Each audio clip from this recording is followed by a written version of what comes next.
We're live.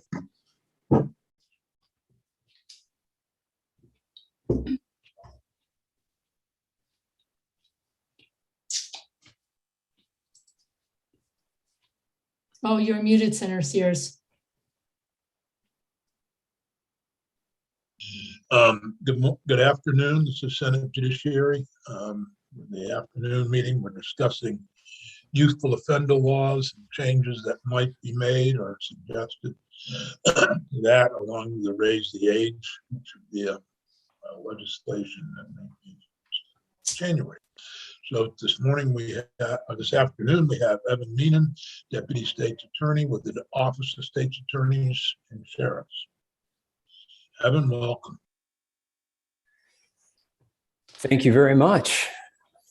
For the record, my name is Evan Meenan, and I'm a Deputy State's Attorney, across the street from the Capitol building in Montpelier and the Executive Director's office. The last time I testified was just this past Friday, so I hope you all had a pleasant weekend since the last time we saw each other. During that testimony, State's Attorney Erica Marthage and I flagged a couple of concerns that we had related to youthful offender proceedings that we started to identify in the first instance, and then also on a more frequent basis as a result of the impact of raise the age on increasing access to youthful offender proceedings. And since we just spoke this past Friday, I don't want to spend a lot of time today reiterating the concerns that we had previously identified. Instead, I would like to do two things. The first of which is I'd like to briefly respond to some of the concerns that were raised by others on Friday and then also earlier this morning.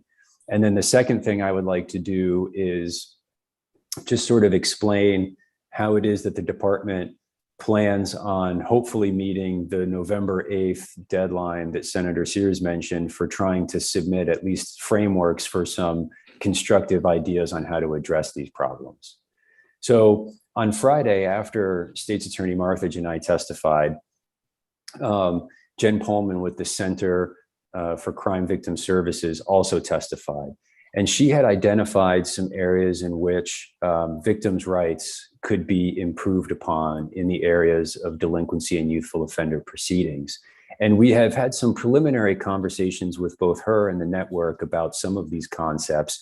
And I will anticipate that once they're flushed out in their more permanent forms, the Department of State's Attorneys is going to be largely supportive of them. The two concerns that I recall hearing specifically was the idea that some of the confidentiality provisions in existing law might complicate some of the work that the center does in terms of the Victims' Compensation Fund and restitution. Those are two areas that are important to state's attorneys, and we certainly don't want to create unnecessary hurdles for those. The other thing that I recall them Attorney Pullman mentioning was this idea that victims should have access to additional information during these proceedings, such as information related to conditions of release. And I anticipate that the state's attorneys would be supportive of that idea as well. The confidentiality piece is important to the state's attorneys for another reason that I wanted to flag for you, because I had not flagged it on Friday, and I don't believe State's Attorney Marthage had either. And that has to do with the public dissemination of misinformation about some of these cases. And I can give you a generalized hypothetical to illustrate what I'm talking about in order to preserve the confidentiality of these proceedings. But we had a situation recently in one county in which an individual was a juvenile, someone who would now be considered a juvenile under our law, committed a sexual assault, allegedly committed a sexual assault against another juvenile individual.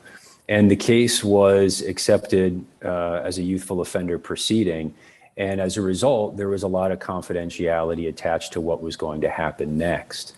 And the individual subject to the proceeding took that as an invitation to represent in the school system and in the community that the charges had been dismissed, or somehow otherwise been adjudicated in a manner that reflected an acknowledgement that he did not commit the alleged offense, which of course was not true. In fact, there were still court proceedings pending.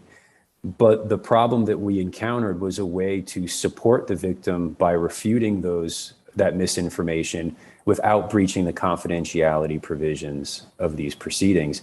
And we were not able to do that.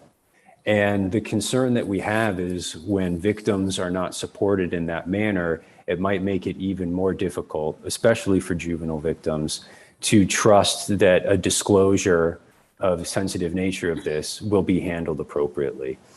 So that's one of the issues that we're also going to be hopefully looking at and trying to offer some constructive suggestions for.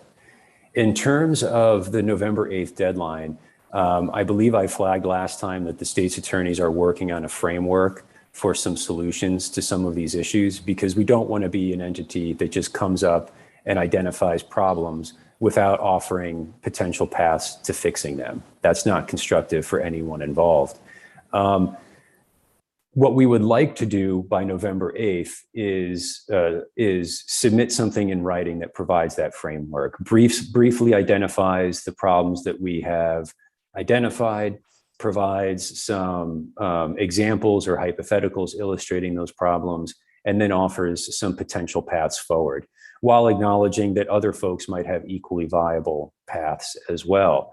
We've started working on that, but we haven't finished having all of the conversations that we would like to have in order to roll it out to a wider audience. We've had some very good conversations with the administration so far, and what we're hoping to do is develop some proposals that assuage their concerns, as well as the concerns that the Department of State's attorneys have, which is why it was very interesting this morning to see some of the suggestions that the Department of Children and Families raised. I was looking at their PowerPoint presentation before signing on today, and I saw the 4 possible changes that they suggested. I anticipate that the state's attorneys would be in support of exploring at least 3 of them: the conditional plea concept, the concept of limitations on YO eligibility for folks who had previously been determined ineligible for YO status, and legislative language that outlines the criteria for revocations. Unfortunately, I wasn't able to listen to the portion of the testimony that pertained to the 4th suggestion, DCF discretion, but we're open to exploring that possibility as well in our conversations with DCF. We'd also like to continue our conversations with the center and the network, and we also plan on engaging with both the Attorney General's office and the Defender General's office. I'm not sure whether or not we'll be able to have all of those conversations by November 8th, but I would just like to signal to those entities that all of our ideas that we submit on that date are going to be works in progress, and we would like to keep this a communal effort where we brainstorm and remain open in our conversations with one another. I think the only other thing that I wanted to acknowledge, in case it was not clear in my prior testimony, was that the state's attorneys don't necessarily disagree that these issues that we have identified are not common in most of the cases. In other words, when I was expressing that the state's attorneys are not asking to repeal raise the age, I think that that's an acknowledgement that in most circumstances, this is working fairly well for many people with the intended effect. But in some situations, it's not working well for some people, such as victims and the public at large. And just as some of the witnesses testified, that in those situations, we have a lot of smart, creative people who are able to figure out solutions. I think that during the context of these conversations, we're going to have a lot of smart, creative people who can think of ways to close some of these gaps from a legislative perspective. Mr. Chair, you're muted, Dick. Thank you. Senator Baruth. Evan, I thank you. I just wanted to clarify something you just said because it leapt out at me. you said by and large this is working well, but then you said it's not working for some people, and you included the public at large as who it's not working. Are you actually saying that it's not working for the entire Vermont public? No. And I'm Okay. sorry if I gave that impression. What I was trying to do was acknowledge that, every once in a while we do get these cases or these patterns of cases that reveals we have some room for improvement. So for example, I was having an email correspondence with one state's attorney over some of these issues, and they had flagged that, for 2 years straight, about every single YO referral was accepted in that county, even at times when the state's attorneys objected. And those were happening in cases like forcible lewd and lascivious conduct and aggravated assault with strangulation, another forcible sexual assault, gross negligent operation resulting in serious bodily injury with multiple violations of conditions of release and significant victim injuries, and juveniles with multiple pending DUIs. And what I was trying to do is explain that it's very possible that I'm going to be raising these sort of fact patterns frequently, but I don't want anyone to interpret that those fact patterns are occurring more frequently than the success stories. But I do think that we can probably do some work to address those fact patterns, so we don't end up in situations where either the actual parties, the victims, or the communities are getting frustrated to the point where they're no longer supportive of Raise the Age either. Right. And I assumed that you meant just that you were going to be talking about the minority, the vast minority of incidents. And it was just the phrase, the public at large, as somebody who wasn't being well served, that jumped out at me. So thank you. That is what I was hoping to address during my testimony today. I also have to apologize on behalf of State's Attorney Marthage. I know that she was on the witness list for today, this afternoon. She's not going to be able to make it, but I do want to express on her behalf that when we do submit something in writing, she does want to and appreciates the opportunity to testify further. She is someone who has a lot of experience with youthful offender proceedings, and I at least consider her one of the most experienced prosecutors in that field. And I think that she'll be able to make some of these issues a lot more tangible for folks through her testimony. But unfortunately, that's not going to be able to happen today. I appreciate that. I was back in the day when Erica was a deputy state's attorney. She often handled juvenile cases, and I remember her ability to use what we called back then, even before youthful offender, dual custody, where she would use a delinquency for one charge and probation for another charge. And then she had both corrections and DCF, and back then it was SRS involved in the case. And then as we progressed to an actual youthful offender law, she was involved in drafting that law. So I appreciate her long experience in this.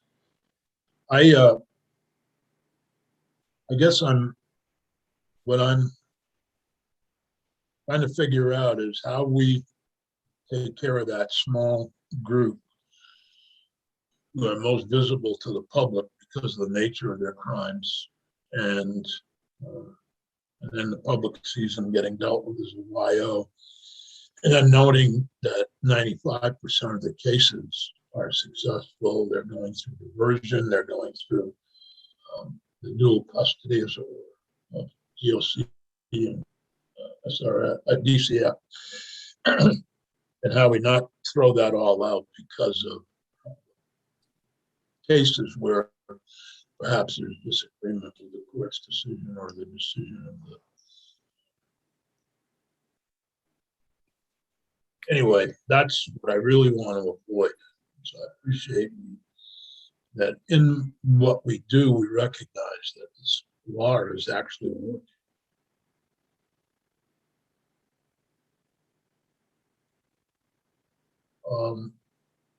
Okay.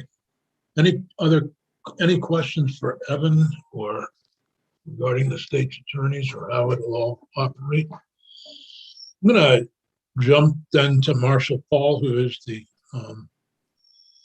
juvenile defender and the deputy defender general. Thank you. Excuse me, and good afternoon to the committee. I'll keep my comments fairly brief. I testified last week on Friday, and my testimony sort of overlapped a lot of the issues that we're talking about today. So I want to really start by just addressing a couple of issues around youthful offender. And the first is that from our perspective, youthful offender has been a success, and it's been a success in large part with exactly the population that people are the most concerned about, with the high needs, high risk offenders, which if people remember from 2018, that's actually the population that youthful offender is intended to deal with. So this idea that youthful offender is inappropriate for kids who just happen to be dangerous or high risk really contradicts the purpose of the entire system. In fact, back in 2018, we were talking about whether or not youthful offenders should even be open to people who were not high risk. There was a lot of discussion at that time about making youthful offender only a high risk, high needs status. And it was decided that it should be open to everyone, to afford everyone that flexibility, not just kids who are charged with really serious felony offenses. So I want to start with that as a preface because, I think that it's important to look at, how especially kids charged with serious offenses go through the youthful offender system in that context. Because frankly, from my perspective, the information that we don't have is the most important information, which is public safety being protected when kids charged with serious offenses go through the youthful offender system? And we've certainly heard of situations where kids who are charged with serious offenses go through the youthful offender system and go on to commit other serious offenses. There's no justice system that's not going to include some amount of recidivism. The real question is the youthful offender system succeeding as well as the alternatives? So if these kids were not going to be youthful offenders, they would obviously be going through the criminal court process, through DOC supervision, potentially DOC incarceration. And what we really need to know is, are kids who go through the youthful offender system more likely to go on and commit serious offenses in the future, compared to similar kids who go through the Department of Corrections system? We have data from other states that shows that kids who are treated in a through juvenile probation, juvenile terms of probation, supervised by juvenile probation officers, and not supervised among or incarcerated among adult inmates, have lower rates of recidivism than their peers who are in the adult system. But we haven't seen, we don't have data in Vermont that reflects that same, that addresses that same question. And so I think that's really what we need first. It's not enough to simply say, yes, there's kids who are going through the youthful offender system who are charged with serious offenses. The real question is that keeping people safer than it would if they were going through the adult system? And so that's really the first question that we need to answer before we can make any decisions about whether or not the youthful offender system is working, particularly for that population of kids. I think there's been a lot of discussion that's highlighted really valid issues. For example, last week there was a lot of discussion about problems related to the timing of these cases. And that came up again today. I mean, I think a lot of DCF's testimony around people who are getting charged with new offenses while they're waiting a long time for an offense to be adjudicated, or people who are, there's, violation and revocation petitions being filed and they aren't being heard in a timely fashion. Those are really valid concerns, but I think those are concerns that don't really highlight problems with the youthful offender system, but highlight problems that are, need to be addressed throughout our court system. We frankly, throughout the system, don't have timely access to the courts, and we're not getting timely hearings. That's true whether you are in youthful offender court, whether you're in criminal court, whether you are in abuse and neglect docket, whether you're in the divorce docket. It is very hard these days to get a hearing and to get a hearing in a timely manner. That's not to say, though, that just because hearings aren't taking place in a timely manner, that in fact the youthful offender system needs to change. That's really more of a sign that the court system needs to change, and that we need, more judge days, more judge hours, more hearing time available. As far as the other issues that have come up, I think that there's a lot of questions that we'll be sort of putting together responses to, either from our office directly or through the Juvenile Jurisdiction Stakeholders Group. And I also wanted to mention another one of those issues that was raised that I think really is a valid issue, is the fact that there's very different, victims have very different rights in youthful offender cases than they do in delinquency cases. That's something, there's no reason why that shouldn't be consistent between those two statuses. I think it's just that those two provisions, the victim's provision for youthful offender and the victim's provisions for delinquency, were written at different times by different people. I think that's really the reason why there's such disparity there. So I do think that these issues and some of the other issues that have been brought up we'll be able to address either with proposals from our office or consensus proposals from the Juvenile Jurisdiction Stakeholders Group. But in the meanwhile, I'm happy to answer any questions that the committee might have. Yeah, I guess I would start with the law passed in 2018 that requires a conditional, doesn't require a plea of guilty until there's a violation. And I remember a lot of discussion about that back in 2018, but it does seem, I felt personally that the commissioner at DCF's concern about that particular provision was very valid. If the kid hasn't admitted guilt to the act, it makes it much more difficult to treat when that you're still arguing, did he actually commit the offense? And so if somebody's pled to it, whether it's whatever the status is, I think that's one that I am particularly sensitive about. I would have my concerns about going back to the old regime there, and the reason is that I think that particular change was the change that made youthful offender, changed it from a program that was pretty much unsuccessful, something that was only working with 20 to 40 minutes per year, into something that was widely used, was a direct result of that change. And if we changed back to a system where before the kid knew what the process was, before the youthful offender process even began, that the kid would have to plead guilty in criminal court, we would go right back to where we were before, where the status was only used 20 to 40 times a year. Because frankly, even when as defense attorneys we counsel clients that there may be benefits to pleading guilty in that circumstance, because we can't tell anybody what those benefits are, because it's it's so early in the process. Frankly, our clients are not willing to plead guilty in those circumstances, and that's why prior to the 2018 changes, youthful offender was used essentially very infrequently. Double digits number of cases per year, and not very effective even in those cases.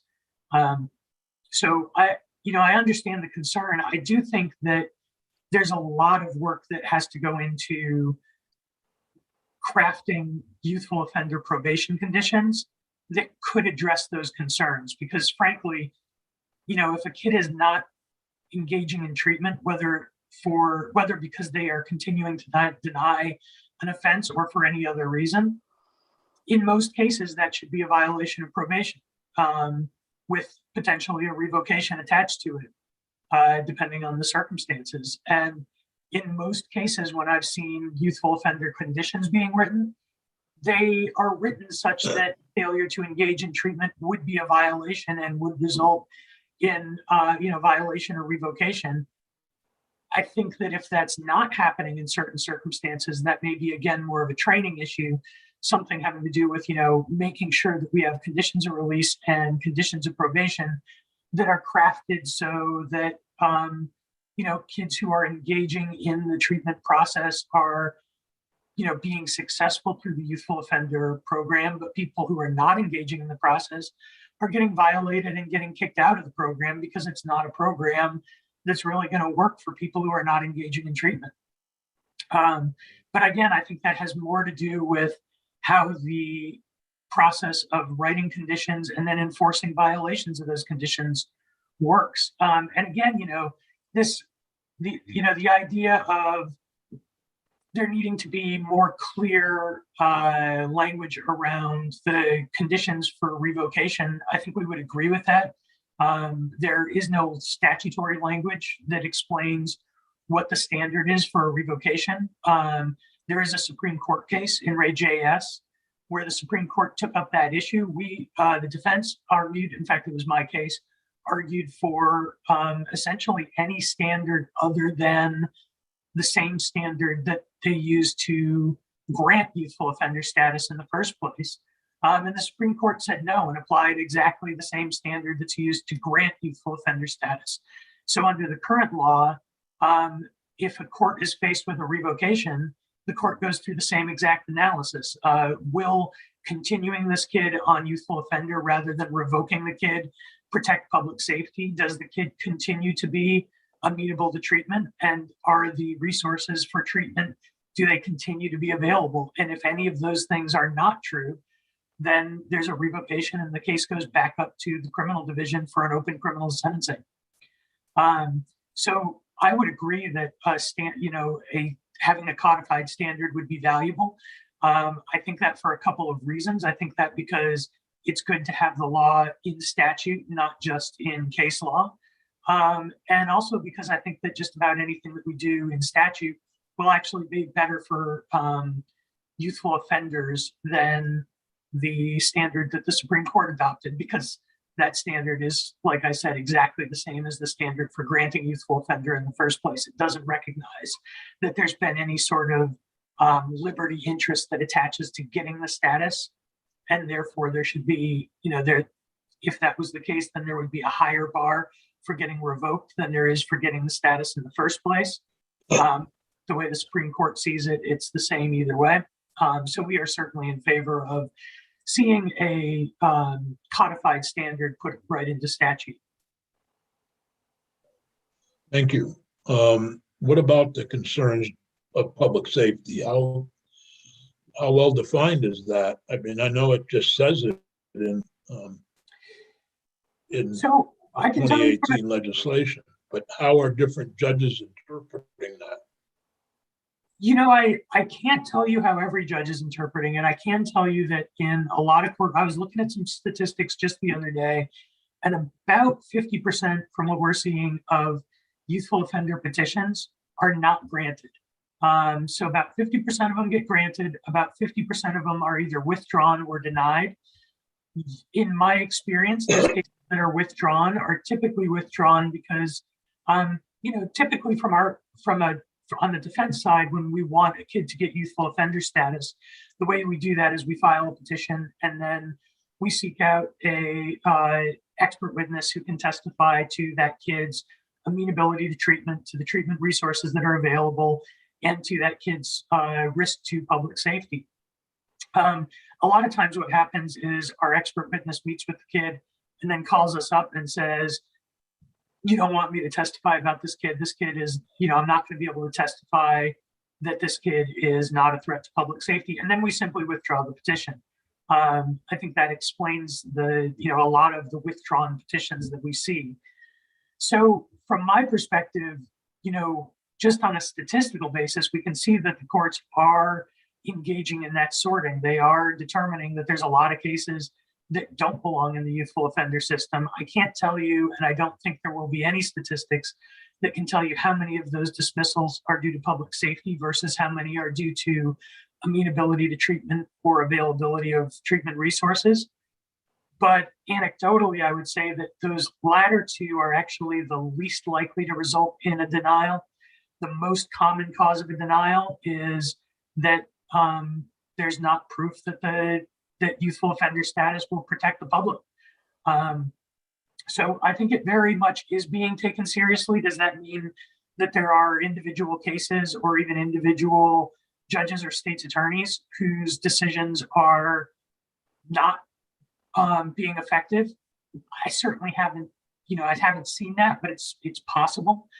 I think again, the real issue then comes down to how do we address that? And frankly, what I hate to see is us addressing areas of the law where we see, results that people aren't satisfied with through legislation before anyone has appealed it. I haven't seen a single appeal filed where somebody has said, this judge granted this kid youthful offender status, but they really shouldn't have. Looked at all this evidence that this kid was going to be a danger to public safety. So I think that's my short answer, is that to the extent that the evidence suggests that the system is working for sorting out those kids who are going to be a risk to public safety, and to the extent that it isn't, we would want to see that standard further developed through the appellate process before it winds up back in the legislature. Is it a perception issue? The public hears or finds out that an individual has been referred to YO status, and they believe it's already automatic, even though it's only been a motion, and would never know about the cases that were denied. Is that a problem of perception because the whole process is confidential?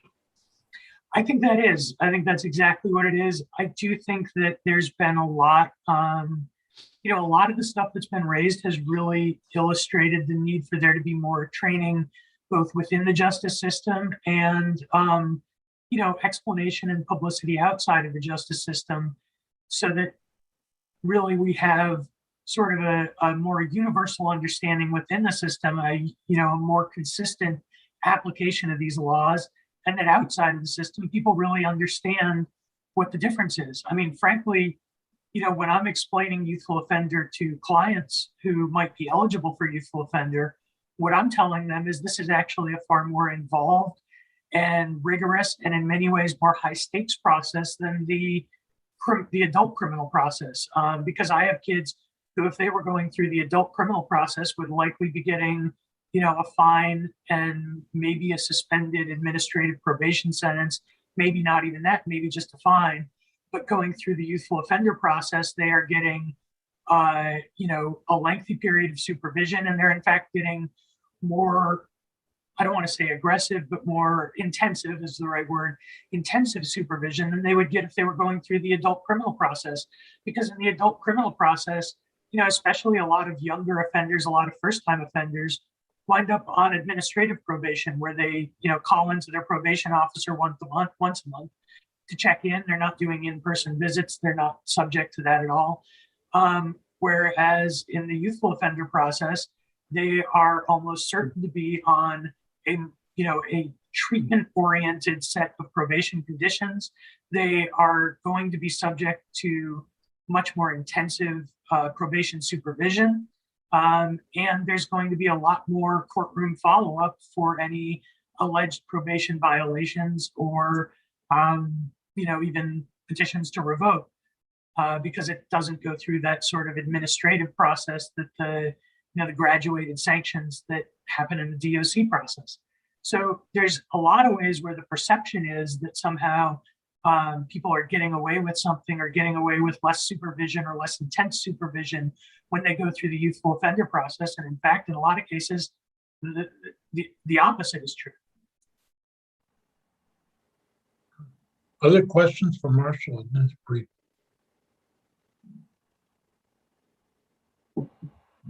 Okay, thank you, Marshall. Thank you. Judge Grierson.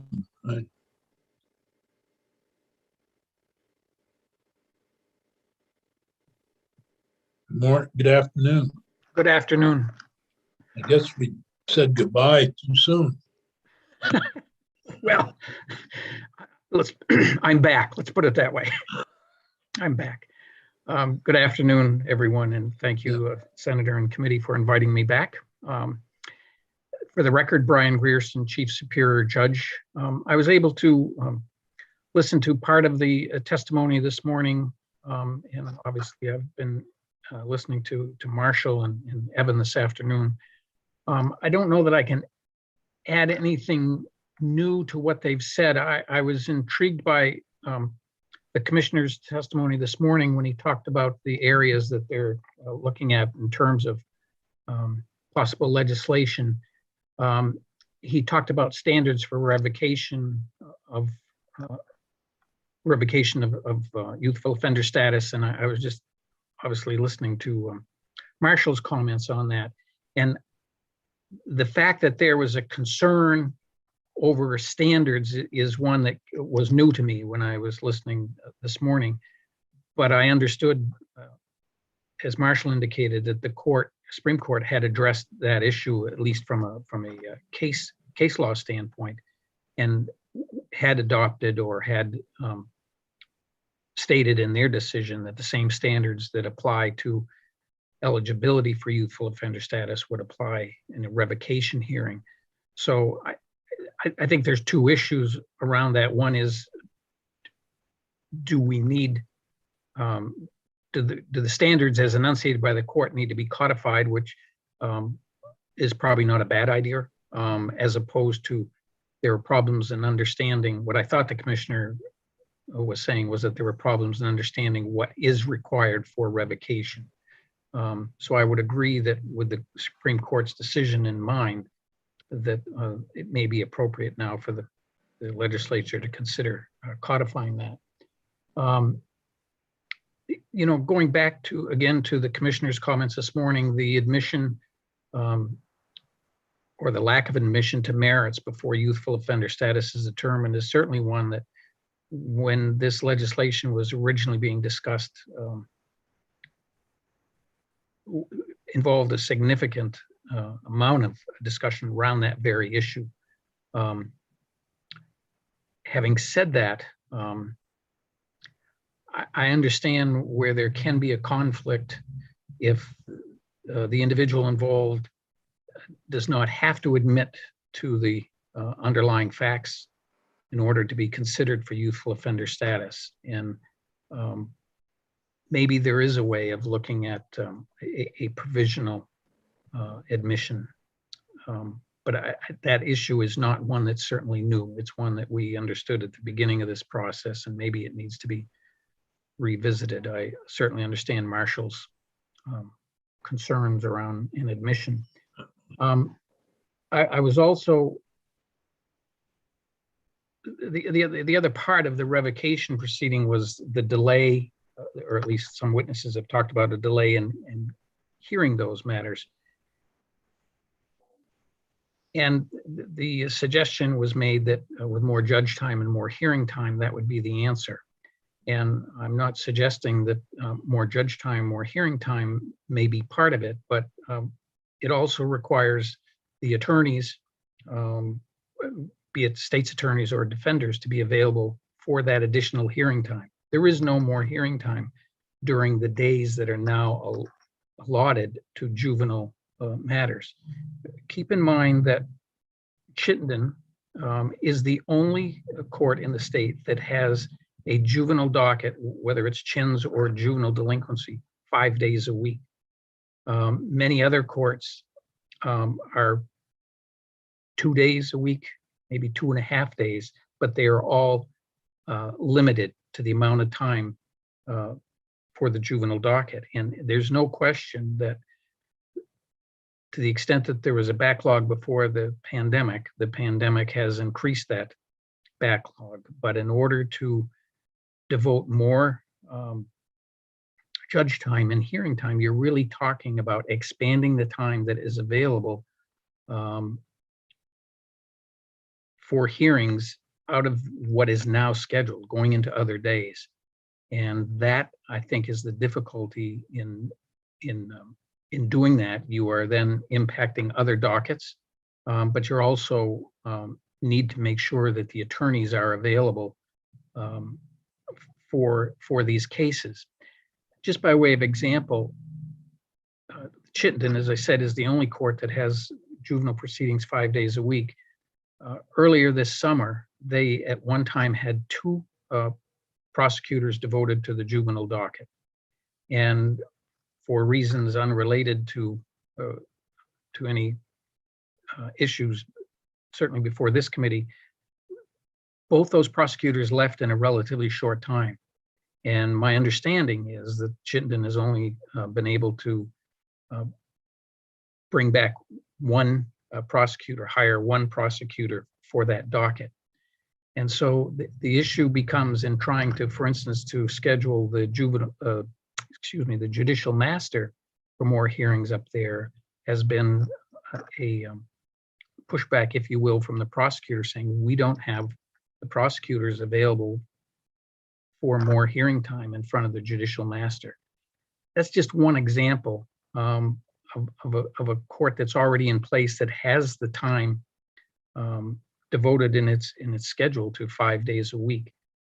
So it's a complicated question of how do we find that additional hearing time that there's no question these cases need. But those are some of the practical the realities, if you will, of the juvenile docket in many parts of the state. The other area that I wanted to address were the numbers, and I provided some data, year-to-date data for the committee last week. And as Marshall indicated, although it's not reflected in that document, the number of youthful offender cases has remained at least constant over the last 2 fiscal years, or at least year-to-date in comparison. And in terms of, is this process working? I think Marshall's testimony was probably the best assessment of whether or not it's working, when he indicates that as much as 50% of the cases are not approved, or with either the requests are withdrawn or the request for youthful offender status are denied. So the tendency that has been talked about by other witnesses of either defenders to, in every case, apply, seek, file a motion for youthful offender status, or state's attorneys to file as well. It appears that the court is resolving those cases consistent with what we hoped youthful offender status would bring. In other words, it's not one size fits all. It's literally an individual case-by-case determination, and I think that's what's necessary and what seems to be playing out. So that's just a quick review of the issues that I've seen, and my response to some of the comments that have been made by other witnesses. I'm certainly available for any questions.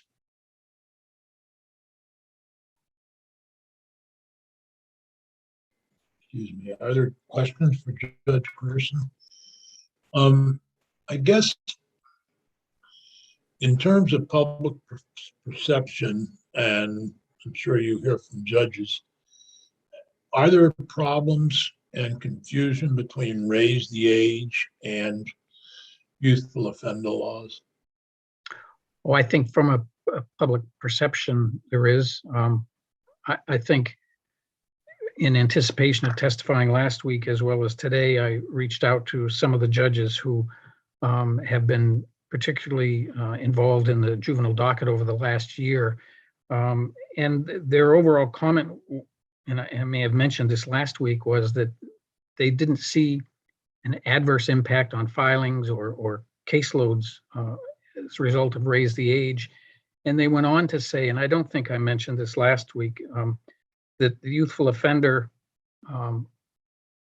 status seemed to give the courts and the judges more flexibility in addressing the needs of this population because you have the dual status or the possibility of it of both DCF and DOC. So there's, I believe they feel there's more resources available to them. And some of these cases, which we all know, I think the number you used, Senator Sears, is probably accurate. 95% of them go without incident. It's a very small number of cases that create, I think, a perception that the system isn't working.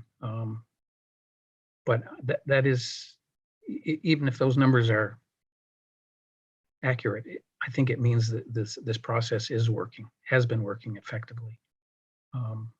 But as you all know, it only takes one or two extremely difficult cases for that perception to be out there. And that's my sense of what happens, not only in this docket, in these types of cases, but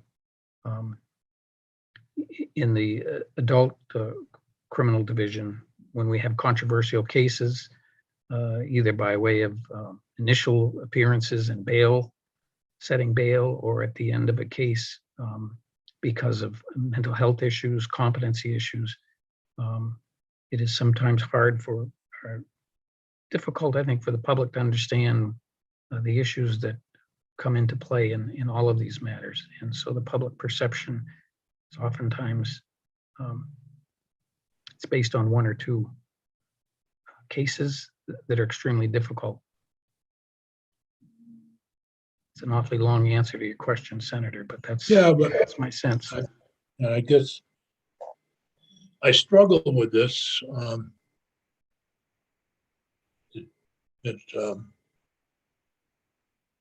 keep getting reminded that this issue is nothing new.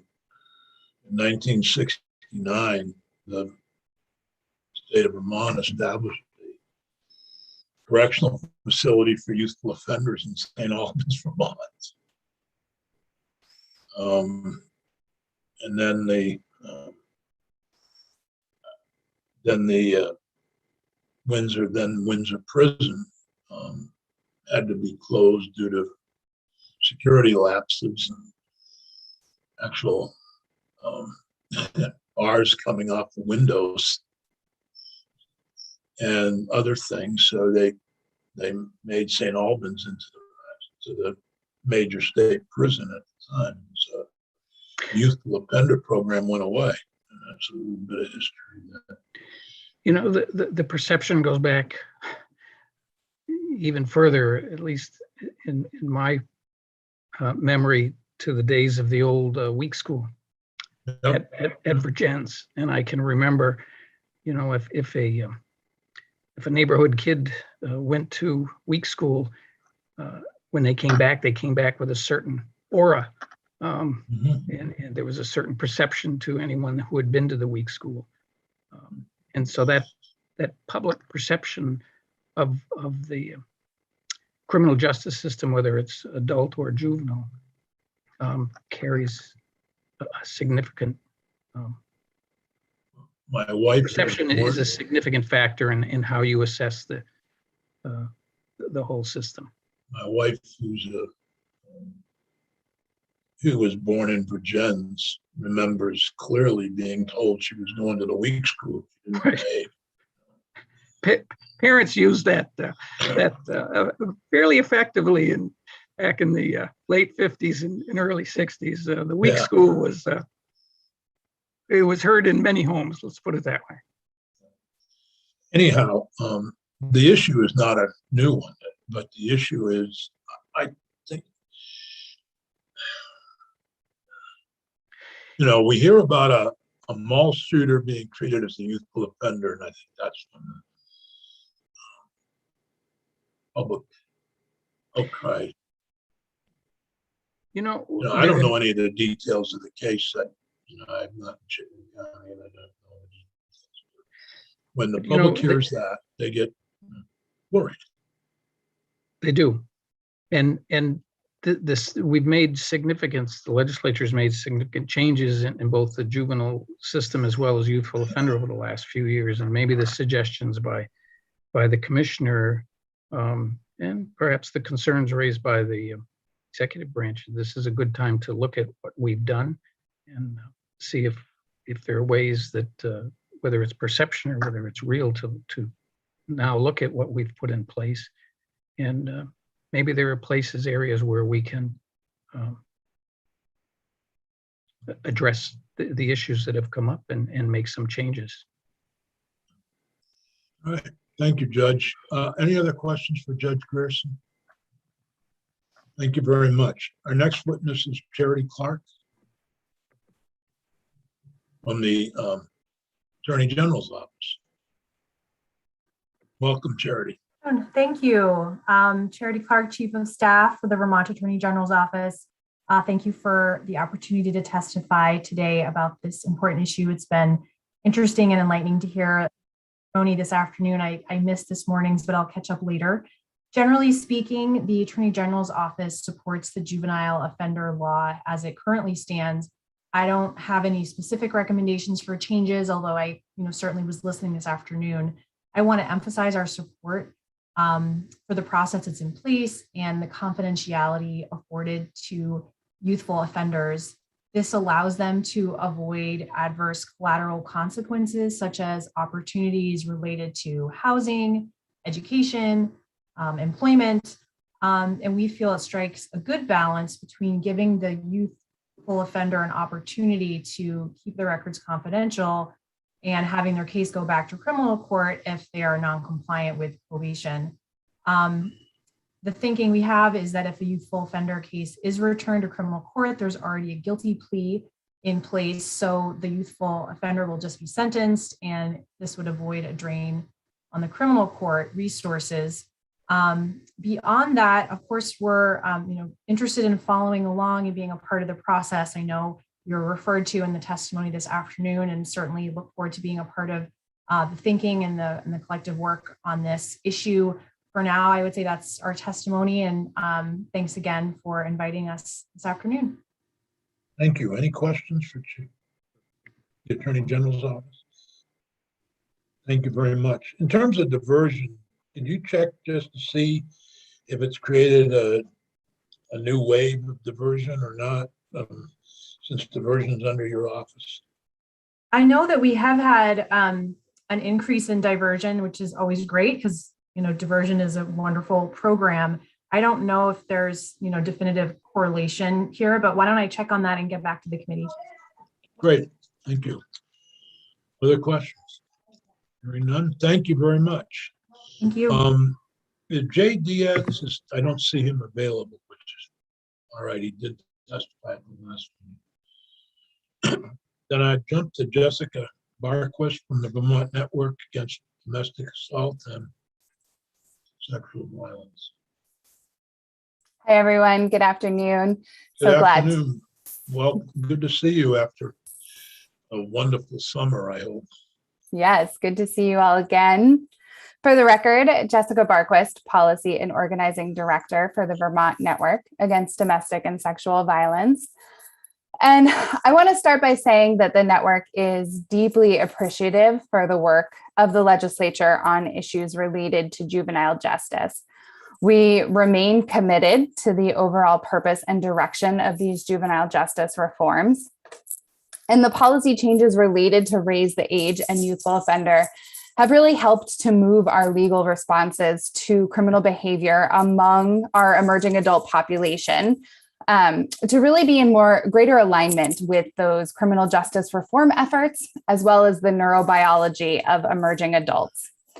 So you all have heard in testimony that really it's advances in neuroscience that have demonstrated how the brain is not fully developed until that individual reaches their 20s.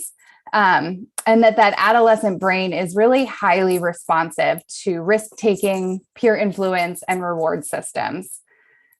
We've also been deepening our understanding of the impacts of trauma on the lives of youth and the ways that responses to trauma can manifest as harmful or criminal behaviors. And so we really believe that it is essential for youth who commit crimes that they have access to resources and interventions that are outside of the criminal legal responses. And the goals of these responses ought to be rehabilitation and support. And I will say that while Vermont has moved forward these important juvenile justice reforms, our implementation has revealed that some more work needs to happen to ensure that victims' rights are upheld as this policy evolves. By raising the age to 19 and then eventually to 22, we have already seen and anticipate further growth in the number of domestic and sexual violence related cases that will appear in family court. And in these cases, domestic and sexual violence cases, the victims are also often emerging adults and are in that same critical stage of brain development. And so they also need to be afforded that same care and consideration as the person that caused them the harm. So as we consider making changes to this process to better support offenders, we think that it is essential that we also take a look at the experience of victims to ensure that the process works for them as well. And once Raise the Age has been fully implemented to age 22, I just think it's important to note that this process will involve almost all of our campus sexual assaults, as well as many dating and domestic violence cases, sometimes even between married individuals. Domestic and sexual violence are intimately personal crimes, and victim involvement in these court proceedings is often essential to the victim's healing and safety, but as well as to the offender's learning and rehabilitation. In our current existing statute and structure, victims have very little opportunity to engage with the process or to even be informed about what's happening in their cases. And so our big ask is that the committee consider increasing the victim notification of and access to proceedings, specifically for domestic and sexual violence cases that fall under Raise the Age and youthful offender. Victims, their attorneys, and victim advocates really need to be notified of and have the ability to attend all court proceedings regarding the case.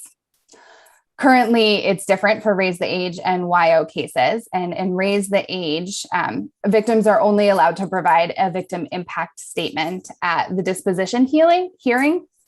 And then they may be called in again at some later point to testify in the process if the court deems that necessary. And when victim attorneys are not privy to that process and what's happened in the court leading up to that ask for testimony, it just makes it extremely difficult for them to be able to counsel their clients regarding testimony. And we are actually hearing that many victims are declining to testify or engage in that process because of that lack of context about what's happening with the case or ability to engage in that process. Similarly, victims also have very little right to notification regarding Raise the Age cases. So victims have a right to know about conditions that pertain directly to them, such as no contact orders, but they're not privy to other conditions that might help keep them safe, such as general information about where an individual is receiving intervention, either in their community or out of state. And we are aware of some cases of sexual violence where the victim and the offender actually attend the same high school. And those victims were not notified when an offender returned to the school. So these sorts of changes in status are really, really important for a victim safety planning. And we're actually hearing of several cases in which victims are using the civil relief from abuse process to gain that measure of safety because they don't have access to those conditions through the raise the age process. And this is just a duplication of court efforts that could be streamlined by that increased transparency about conditions for victims. So we recognize and support the need for strong confidentiality in these cases and during the juvenile court proceedings. This confidentiality is often a benefit for the victims as well as the offenders. And we fully support the state and DCF upholding that strict confidentiality in these cases. But that confidentiality should never be a burden that the victims are asked to bear. And we are hearing some concerning things from victims advocates across the state that victims who are involved in raise the age and youthful offender cases are being told by prosecutors that they are unable to talk about their experiences or name their offender. And if they do so, they can be charged with contempt of court. And we know that talking with trusted family members, friends, and therapists is a really essential part of the healing process for victims. And our youth victims should not fear criminal repercussions because they're engaging in that natural and normal part of healing from their traumatic experiences. And even in our adult criminal cases, when an offender is tried and found not guilty, there is nothing in our statute that prevents that victim from talking about their experiences or what happened to them. So we feel like we need to afford that same right and consideration to victims who are within the family court process. And the last 2 points I want to raise with you all are related to the confidentiality, sealing, and expungement of records in these cases. And as Evan mentioned this morning, related to the Victims' Compensation Fund. So when these records are sealed and expunged as part of the family court process, we are unintentionally prohibiting victims from accessing the Victims' Compensation Fund. This fund is run by the Center for Crime Victim Services, and it allows victims to pay for various expenses related to their traumatic experiences, including therapy. And oftentimes it can be months or even several years before a victim realizes that they need that therapy and then reaches out to the fund for that financial support. And this is really especially true when we consider that the victims in these cases are typically youth themselves. So the center is unable to administer those funds without any official record documenting their status as a victim. So it is essential that we create some mechanism that allows the Victims' Comp program to administer these funds, even if the case is expunged. And then finally, we want to highlight that, many of our statutory schemes related to domestic and sexual violence involve predicate offenses. Domestic and sexual violence can follow a pattern of escalating behaviors. And this committee has really worked hard to recognize that in adult criminal court. And it's important that our public policy here as well reflects the research that really demonstrates that domestic violence is not a singular incident, but is part of an overall course of conduct. And as our juvenile justice reforms advance, we anticipate that there will be many more instances where an individual reoffends, potentially with the same victim, and prosecutors' options related to charging them will be limited, either to having to file that within the family court system or because those records have been expunged so quickly. So that was really what I wanted to bring to the committee's attention today. And we just really want to thank you for your time and consideration and all your efforts to advance policies that increase safety for victims of crime. And we look forward to working with you all to strengthen the system.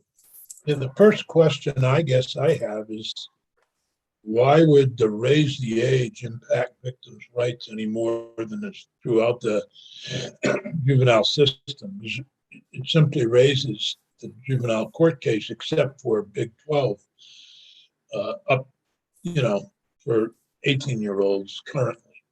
So I don't understand. I guess are you asking us to relook at the availability of the victims' rights within the juvenile justice system for those 14 to 18? Or is there something that we did in the law when we raised the age for specifically that denied victims' rights that they have? I mean, I can remember hearing about a case in Brandon where a kid was adjudicated, gone to Woodside, I believe, came back from Woodside, was attending school in Brandon, and the victim was in the same class. And the kid had a specific court order not to associate with the victim. Now, how can they, but nobody notified the school. So it's not a new problem. But I guess I'm wondering, I can understand how maybe the youthful offender would impact, but I don't know how the juvenile would. Yeah, you're absolutely right. This is not a new problem, but it is an increasingly common problem as we increase the age of juveniles who are in this system. Our percentage of sexual and domestic violence cases are also increasing within this court system. Senator White. Thanks, Jessica. So how do you balance here the right of confidentiality for the offender who will end up, the purpose is to keep that person from being seen as having a record or being seen as a pariah in the community. So how do you balance that with the right of the victim to be able to talk about their offender? I can see that the victim has a right to know what's going on, but and talking to a therapist perhaps, but we know with social media that it'll be out there everywhere, and talking to newspapers might be therapeutic for some people. So how do you balance those two? Yeah, that's a really good question, Senator White. To me, I see a distinction between the confidentiality of the court proceedings and the need to keep that specific treatment information and court information confidential, and a victim's ability to talk about their traumatic experiences with their trusted people. So I think that will take some digging for us to find that balance within policy. But I think that it is our duty to ensure that prosecutors aren't threatening victims with criminal charges because of they're talking about their experiences. I mean, that's a very thorny issue, and I don't know how you get to it.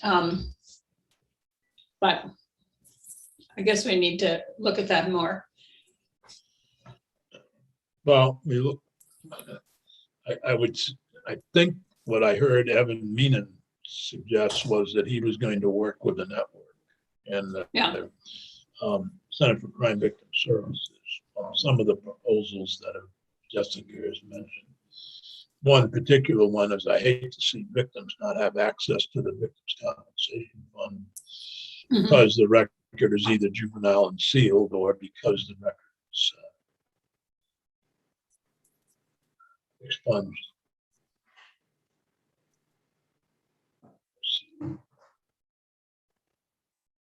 You raised quite a few issues. Other questions for Jessica? Jessica, thank you very much. I appreciate it. And Thank you. Committee, I know Eric is having, Eric Fitzpatrick's having vocal problems on his computer, not Eric. So So Eric may not be available for the final 15 minutes of committee discussion. My simple plan is to get back together on the 8th, try to come up with some draft legislation to be introduced, either as a committee bill or however we want to do it in January, and try to get the bill out early. Dick, I really have to get off and get into my court WebEx meeting. Okay, We'll see you on the 8th. okay, thank Good luck you. with WebEx. Yeah, thanks. Yeah. We used it for judicial nominating and I hate it. Understood. Are there any particular issues that you'd like to see on the 8th? Areas where you'd like to get more information? Any of the committee?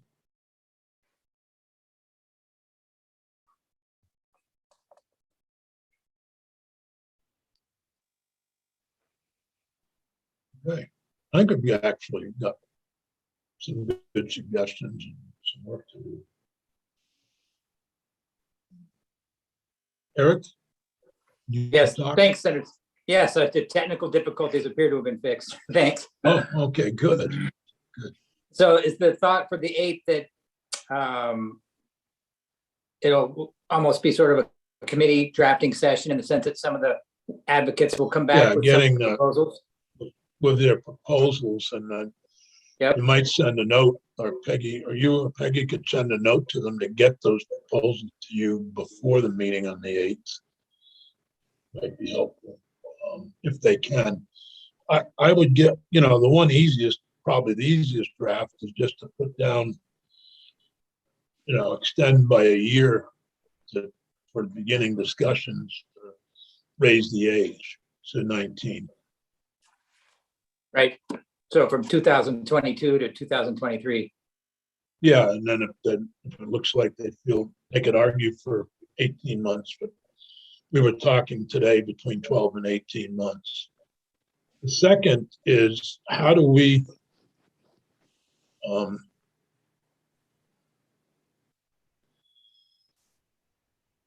what do we do to make the process clearer on what we mean by public safety, other changes that could be made? Can I make a comment about the putting it off for a Yeah. year? I think the only person that we heard from that supported that was the administration.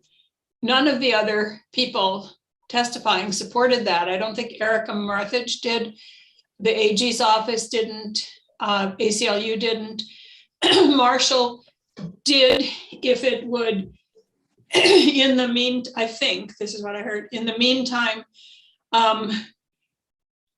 figure out a better approach so that the program didn't collapse on itself and become a failure.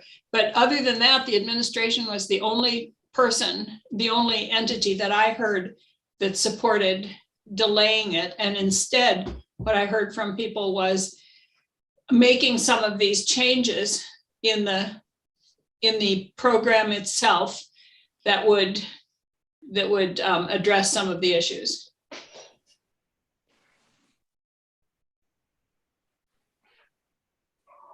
I thought I heard the other groups suggesting that the services weren't available, but the preparation,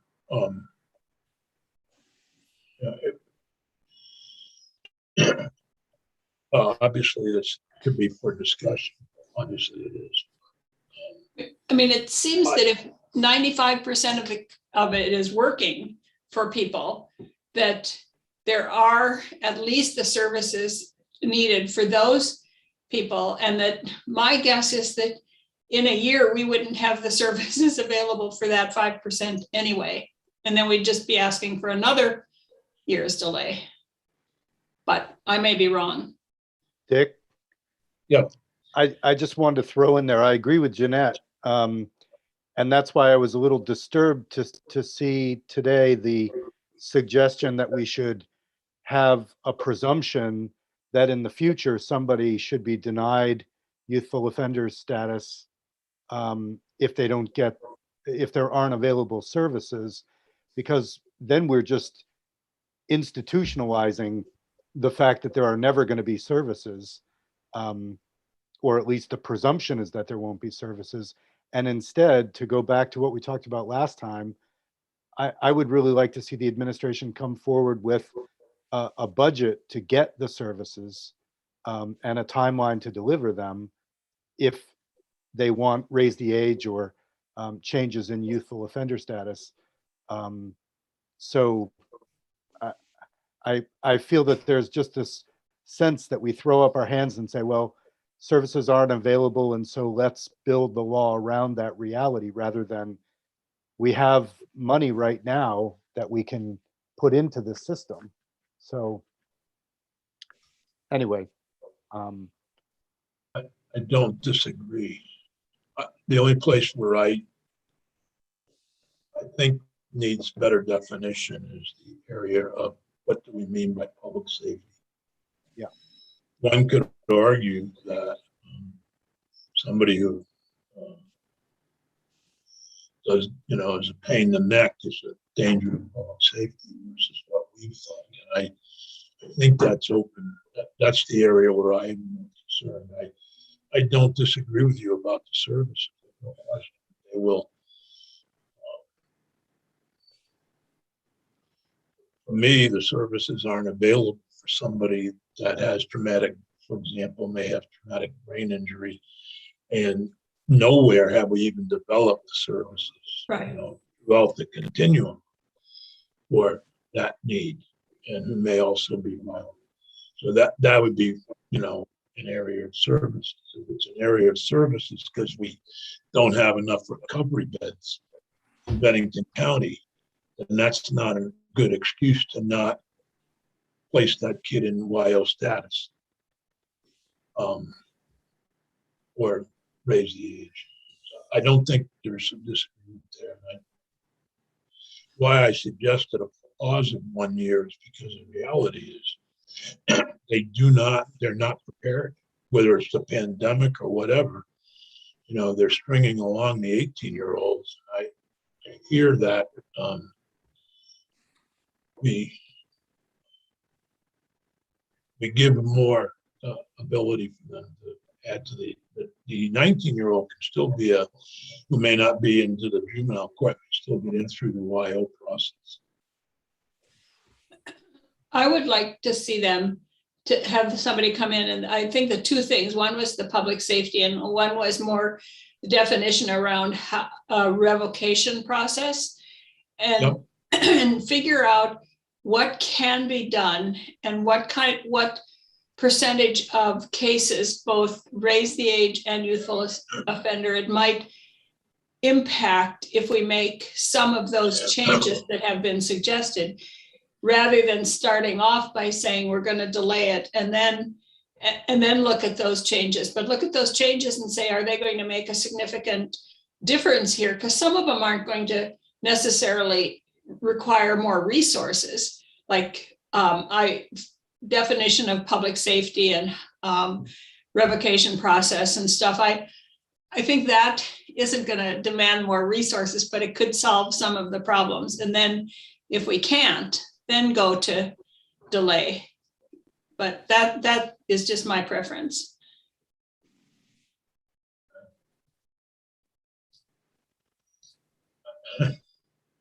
All right. Well, I'm looking.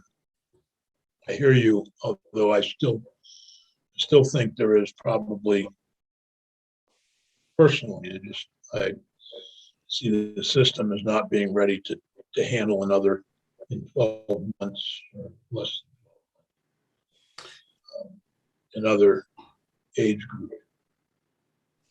Well, I don't know that we heard so much about not being able to handle that age group as the youthful offender increase. That's where I understood anyway, I'd like to hear them come in with some ideas of how to solve it rather than just delay.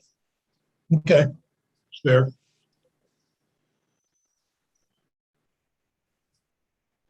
Anything else? Oh, we got Joe in court.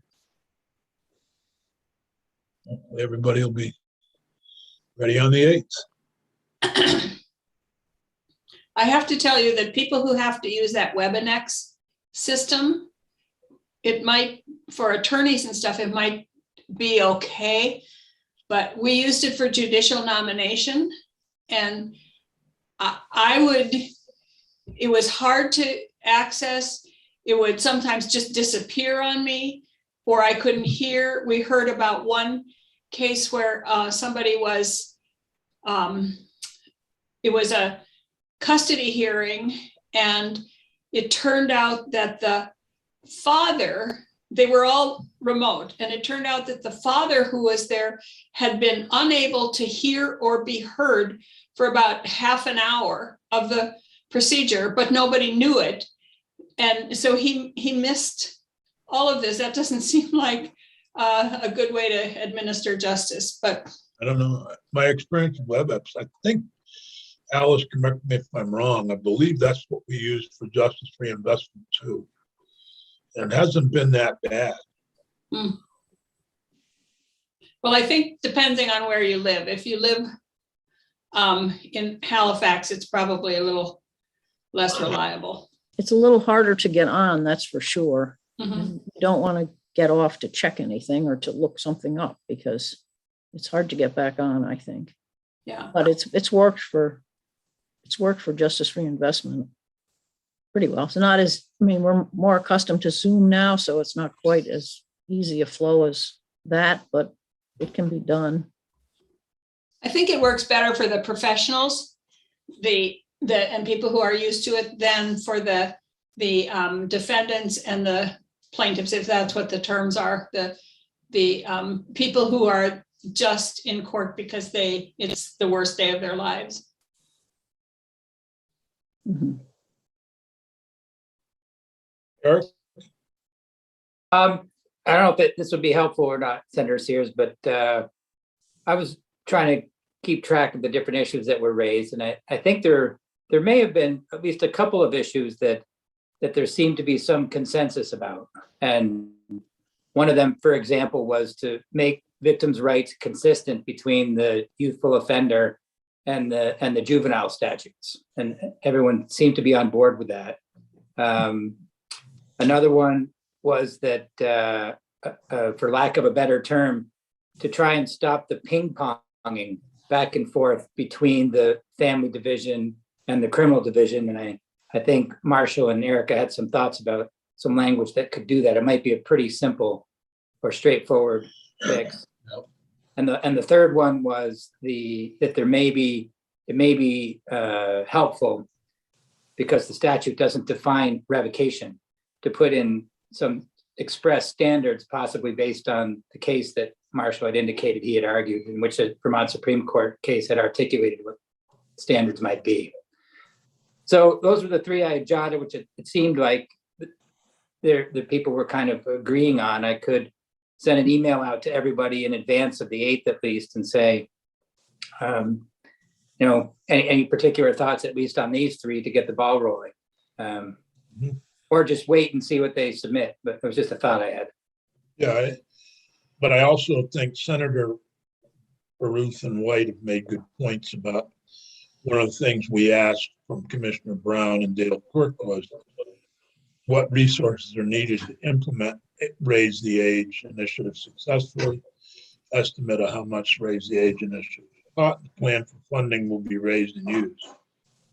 I think that's the question number 2 that we sent to Brown and Crook. And so I think we still need that information from them in a more concise manner. Mhm. Right. For them to present some testimony on that at the 8th, on the next meeting, you mean? Yep. Right. The other problem that will exist no matter what we do is how to use a correct risk assessment for sex offenders. It doesn't seem to exist. Yeah. And that, you know, that's a problem whether you even repeal the 18-year-old, you have that problem with Right. 15 and 16-year-olds. Mhm.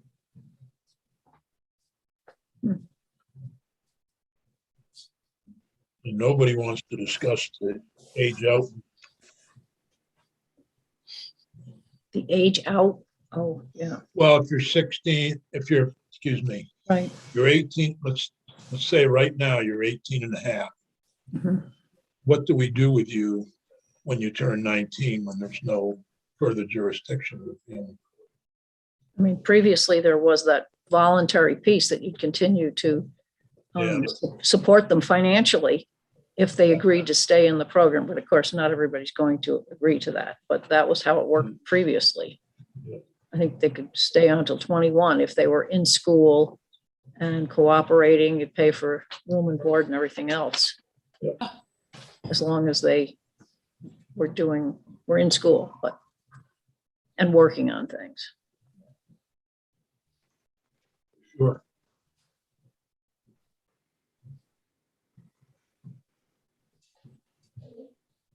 So,